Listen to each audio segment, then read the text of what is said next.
दोस्तों नमस्कार, आदाब। मैं राशिद ज़हीर।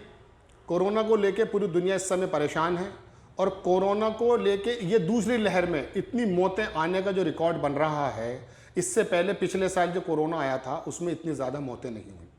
पिछले साल अगर मैं सिर्फ उत्तर प्रदेश की बात आपसे करूं तो 6,30,000 लोग संक्रमित हुए थे, लेकिन यह एक साल का डाटा था। एक महीने में जो डाटा निकला वो 14 लाख को पार कर गया, यानी कि 7.5 लाख और या 8 लाख के करीब इस एक महीने के अंदर कोरोना संक्रमित हुए। और मौतों की अगर बात की जाएगी तो पूरे भारत का जो डाटा फिलहाल सरकारी आंकड़ा है वो 2,38,000 मौतें भारत में हो चुकी हैं। पूरी दुनिया परेशान है, पूरी दुनिया इसमें ऐड भी दे रही है और भारत ने 2004 के बाद पहली बार बाहर के मुल्कों से ऐड के लिए कहा है और वो ऐड आ भी रही है। बहरहाल मैं ऐड के बारे में बात करने हाजिर नहीं हुआ आपसे।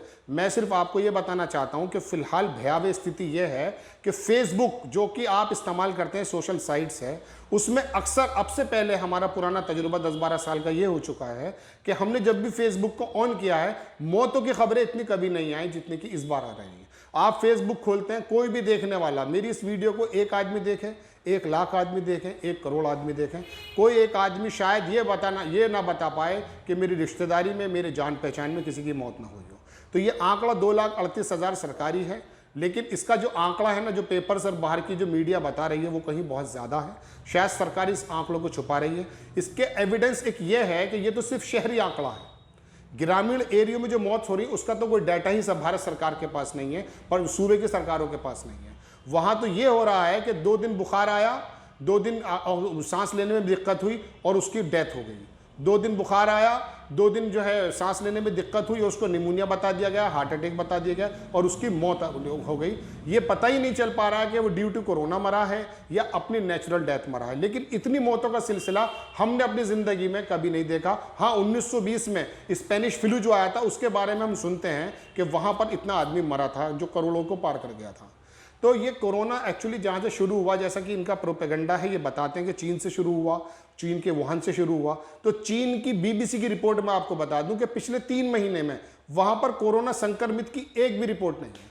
तो आखिर क्या वजह है कि वहाँ से अगर ये शुरू हुआ है तो वो देश ने ऐसा क्या किया है कि वहाँ मौतों के आंकड़ों को रोक दिया, संक्रमित होने वाले मरीजों को रोक दिया और आज 3 महीने से दुनिया की सबसे नंबर 1 पॉपुलेटेड कंट्री होने के बावजूद वहाँ एक भी संक्रमित नहीं आ रहा है। क्या वजह है? ये उनके मैनेजमेंट की वजह है और हमारे मैनेजमेंट। पहले मैं अपनी मौतों की बात कर लूं कि उत्तर प्रदेश में जैसा कि मैंने बताया कि 14 लाख लोग संक्रमित हो चुके हैं और उसके बाद मौतों का जो आंकड़ा है ना उसके बारे में तो कोई बता ही नहीं सकता। मैं मेरठ से आता हूं, उत्तर प्रदेश का शहर है। यहां रोजाना सीएमओ की जो रिपोर्ट आती है वो 3 से 3 आती थी, 5 आती थी, 10 आती थी। 360 मरीज अब तक ये बताते हैं, लेकिन हमारे इर्द गिर्द जो आसपास के कब्रिस्तान और शमशान है वहां की रिपोर्ट हमारे पास मौजूद है। वहां एक कब्रिस्तान में पिछले 3 दिनों में 40 से 50 लोग अपने लोगों को लेकर आते थे जो कि दफनाते थे और शमशान घाट का भी यही मामला है। तो इससे अंदाजा यह होता है कि हमें जो डाटा बताया जा रहा है वो बिल्कुल एग्जैक्ट नहीं है। हम फेसबुक से और अपने इर्द गिर्द के एरिया से आसानी से अंदाजा कर सकते हैं कि इस महामारी ने कितना विकराल रूप ले लिया है और ये महामारी क्यों बढ़ गई। चीन ने आखिरकार ऐसा क्या कर दिया? चीन का क्या ऐसा मैनेजमेंट था कि उसने जो है वहां पर बिल्कुल कंट्रोल हो गया, कोरोना संक्रमित वहां आने को तैयार नहीं है। और हमारे भारत में 1 साल का जो हमें समय मिला था जिसमें हम तैयारी कर सकते थे, उस तैयारी को हमने कहां पर सर्व कर दिया, कहां पर उसको यूज कर दिया। उस वक्त को हमने क्या किया वो बात करने का विषय है। देखिए, कोरोना के बारे में जितने भी पढ़े लिखे लोग थे, मैनेजमेंट के अच्छे लोग थे और जो बाहर के डॉक्टर्स थे, मैनेजमेंट टीम के लोग थे और बल्कि सरकारी हमारी जो मैनेजमेंट टीम थी उन्होंने बाकायदा भारत सरकार को चेता दिया था कि दूसरी लहर आएगी और उसके अंदर बहुत ज़्यादा महामारी के बढ़ने की उम्मीद है। लेकिन हमारी सरकार ने क्या किया? मैं ऑक्सीजन क्राइसिस से लेके चलता हूं, जो इस समय सबसे बड़ा क्राइसिस भारत का उभर के आया है। लोगों को पैसा देने के बावजूद भी ऑक्सीजन नहीं मिल रहा। पिछले साल की कंडीशन में आपको बता दूं कि भारत सरकार ने 9,300 मीट्रिक टन ऑक्सीजन बाहर देशों को सप्लाई की। जब आपको मैनेजमेंट ने, पढ़े लिखे लोगों ने चेता दिया था और बाकायदा ये इंग्लैंड की रिपोर्ट भी है, इंग्लैंड के अमेरिका का एक डॉक्टर बाकायदा एक चैनल पर आके बता रहा था कि सेकेंड वेव के बारे में हर एक पढ़ा लिखा आदमी जानता था। तो क्या आप पढ़े लिखे नहीं है? आप सूबे की और सरकार केंद्र की चला रहे हैं, आपको इतना सेंस नहीं है कि आपको यह नहीं मालूम था कि ऑक्सीजन का क्राइसिस आएगा। आप 9,300 मीट्रिक टन गैस जो है बाहर दुनिया के दोषे को दे देते हैं। 6 करोड़ 45 लाख वैक्सीन आप दुनिया के बाकी देशों को दे देते हैं। आपको नहीं मालूम था कि भारत की क्या पॉपुलेशन है, इसको कितनी जरूरत पड़ेगी। आज भी आपने, अब भी तो आके आपने जो है इंग्लैंड का 50 लाख का जो वैक्सीन का कोटा था उसको मना कर दिया है। तो क्या जरूरत थी 6.5 करोड़ वैक्सीन, वो भारतीयों को नहीं लगाई जा सकती थी? जब अमेरिका का अपने मुफाद की बात करता है, वो कहता कि मेरा देश फर्स्ट मेरे लिए है, तो आपके लिए क्या भारत फर्स्ट नहीं था? आप कौन सा विश्व गुरु बनने की कोशिश कर रहे थे कि आपको लगा कि 6.5 करोड़ बांट करके मैं बांग्लादेश और पाकिस्तान और दुनिया के 93 मुल्कों को मैं विश्व गुरु बन जाऊंगा? क्या जरूरत थी इसकी? इसकी ज्यादा जरूरत भारत की थी, जबकि आपको मालूम है कि हमारे भारत की जो मेडिकल व्यवस्था है वो कितनी चरमराई हुई है। यहां पर 130 करोड़ या 140 करोड़ के देशों में 1 लाख वेंटिलेटर बेड नहीं है। टोटल बेड की संख्या की अगर मैं बात करूं तो एक आंकड़े के मुताबिक सिर्फ 19 लाख बेड भारत के अंदर हैं। यह सरकारी और गैर सरकारी अस्पताल को मिला के बता रहा हूं मैं आपको। तो आपका यह सेंस नहीं था, लेकिन आप बिजी कहां थे? आप बिजी थे बंगाल में। आप जब 4 धाम की यात्रा रोक सकते हैं तो क्या महाकुंभ को नहीं रोका जा सकता था? मध्य प्रदेश का एक अखबार लिखता है कि वहां के जो श्रद्धालु जो कुंभ से गए हैं वो 99% लोग जो इफेक्टेड हुए, संक्रमित हुए हैं, और 1% लोग भाग गए। यानी कि 100% मध्य प्रदेश से आने वाले तमाम श्रद्धालु संक्रमित हुए हैं। वो कितने लोगों को संक्रमण फैला रहे होंगे ये भी मालूम है आपको। पिछले साल जमात की बात है, मैं इसको जो है ना कम्युनलाइज नहीं करना चाहता कि जमात पे क्या किया था। आपको आगे आके अग्रणी होकर के इसको कंट्रोल करने की जरूरत थी। आप कुंभ नहीं बंद कर पाए, और कुंभ तो आप क्या बंद करते? आपने बंगाल और आसाम और इनका चुनाव नहीं रोक पाया।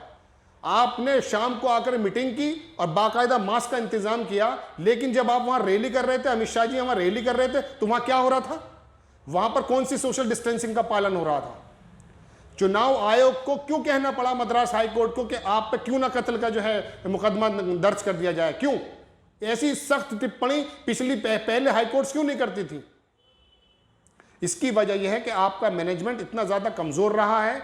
आपको मैं बता दूं कि चीन ने इस कंट्रोल को, जैसा कि मैं बता चुका हूं कि पिछले 3 महीने से वहां कोरोना संक्रमित नहीं है। और दूसरी बात, WTC वर्ल्ड ट्रेड सेंटर पे जब हमला हुआ था, आपको मालूम है वहां का जो हमारे यहाँ नगर निगम होते हैं, इंडिपेंडेंट बॉडी होती है, न्यूयॉर्क का जो नगर निगम था ना, उसने 26 या 36 घंटे के अंदर सारे मलबे को हटा करके रास्ता खोल दिया था।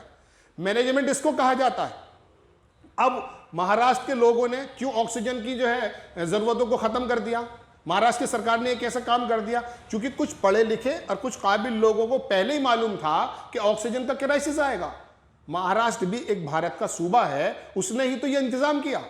लेकिन आपकी उदासीनता इस बात से नजर आती है कि उत्तर प्रदेश के अंदर जिला पंचायत के चुनाव हुए, आपने उसकी काउंटिंग नहीं रोकी, जबकि कोर्ट ने कह दिया कि कम से कम काउंटिंग रोक दें।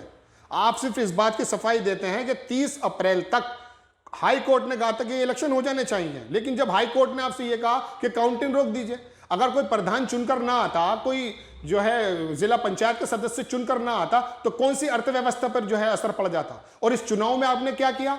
इस चुनाव के माध्यम से जो जिला पंचायत के उत्तर प्रदेश में हुए हैं, वहां 700 टीचर्स ने अपनी जान से हाथ धो दिया। आपके लिए जान की कोई कीमत नहीं है, चुनाव ही सब कुछ है। आप सब कुछ झोंक देंगे बंगाल में और आसाम में, और वहां पर जो है इस तरह का माहौल पैदा कर देंगे कि चुनाव होने के बावजूद भी वहां पर झगड़ा हो रहा है, वहां पर दंगे हो रहे हैं, वहां सोशल डिस्टेंसिंग की धज्जियां आपकी रैलियों ने उड़ाई। इसमें सारी पार्टियां शामिल हैं। तो आपको मैनेजमेंट की कमी, देखिए मौतें जो हो रही हैं, इससे उदासीन होने की जरूरत नहीं है। इसके अंदर एक लावा फूट रहा है। आपने वाकई नो डाउट एक बहुत अच्छी सरकार बना ली है बहुत बड़े बहुमत से, लेकिन आप दिलों पर राज जब कर पाएंगे जब मैनेजमेंट भी करके दिखाएंगे, जो कि दूसरे देशों ने या कुछ प्रदेशों ने करके दिखाया है। रवि किशन जो आपके गोरखपुर का सांसद है भाजपा का, वो मुख्यमंत्री की मौजूदगी में ये बोलता है, जब शमशान घाट वहां बनाया गया है, जो कि कृत्रिम बोलते हैं उसको, इलेक्ट्रॉनिक बोलते हैं, कि इसके अंदर जो भी जलेगा वो जो है ना स्वर्ग पधार जाएगा। और मुख्यमंत्री इस पे हंसते हैं। यह हंसने का मकाम था, यानी कि रोने की जगह, आंसू निकालने की जगह, तकलीफ होने की जगह आप एक शमशान घाट का जब उद्घाटन करते हैं, आपका सांसद आपके सूबे के मुख्यमंत्री की मौजूदगी में यह कहता है कि यह शमशान घाट में, यानी कि जो बिजली से चलने वाला है, उसके अंदर जो जलेगा, जो वो मोक्ष को प्राप्त कर जाएगा, स्वर्ग चला जाएगा, और उस पर आप लोग हंसते हैं। मेडिकल जो व्यवस्था है उनको आप पूरी करने में पूरी तरह से नाकाम रहे हैं। और ये जो मौतें हो रही हैं, ये खाली कोरोना से नहीं हो रही हैं। कोरोना तो एक आपदा है, पूरी दुनिया में है। इटली जैसा मुल्क भी वाकई इसकी जो है कंट्रोल नहीं कर पाया। लेकिन ये मौतें ऑक्सीजन के ना मिलने की वजह से हो रही हैं। जो ऑक्सीजन पूरे वायुमंडल के अंदर फैला हुआ वो भी आप नहीं दे पा रहे। पानी की, रोटी की और आम जरूरतों की तो बाद में करूंगा।